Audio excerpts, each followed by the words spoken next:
En battant Fabrègues dimanche dernier à domicile, lors de l'avant-dernière journée du championnat de DH, l'OAC s'est approché encore un peu plus de la montée en CFA2.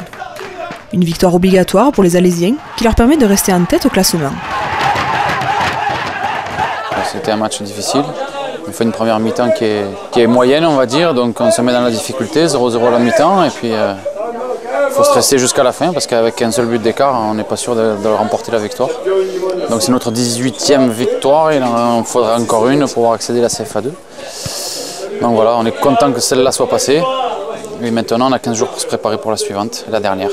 Nous, on a rempli notre mission, comme je dis toujours dans ces matchs délicats, surtout en fin de championnat, avec beaucoup de pression.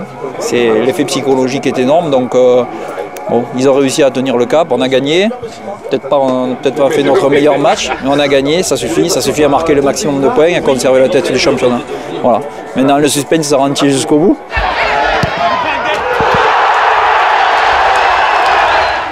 On est content d'avoir gagné ce match parce qu'il était très important pour nous. Et maintenant, il nous reste encore un match, il faudra le gagner quand même parce qu'ils sont quand même toujours à un point de nous. Et voilà, donc j'espère qu'on va le gagner, comme ça on peut accéder en CFA2. Et voilà, l'objectif de la saison. Pour tous les Alésiens et pour nous surtout. Parce que depuis le mois de juillet, on a galéré, donc voilà, je pense que ça serait une bonne récompense. Un point d'écart entre les deux premiers pour un dernier match qui se jouera même jour, même heure, le 26 mai à 15 h. Paulhan reçoit Latte, 7e. L'OAC se déplace à Perpignan, 6e. Une seule issue possible, la victoire.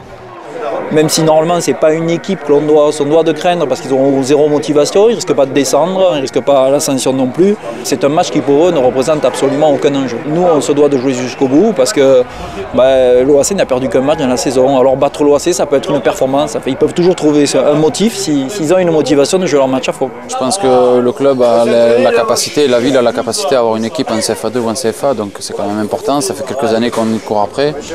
Bon, il y a 2 ans on a manqué la dernière journée. On se reprojette dans 15 jours sur la même situation. J'espère qu'avec un peu plus d'expérience, on gérera un petit peu mieux et que ça passera. Rendez-vous au stade Jean Lafont de Perpignan le dimanche 26 à 15 h pour le verdict final.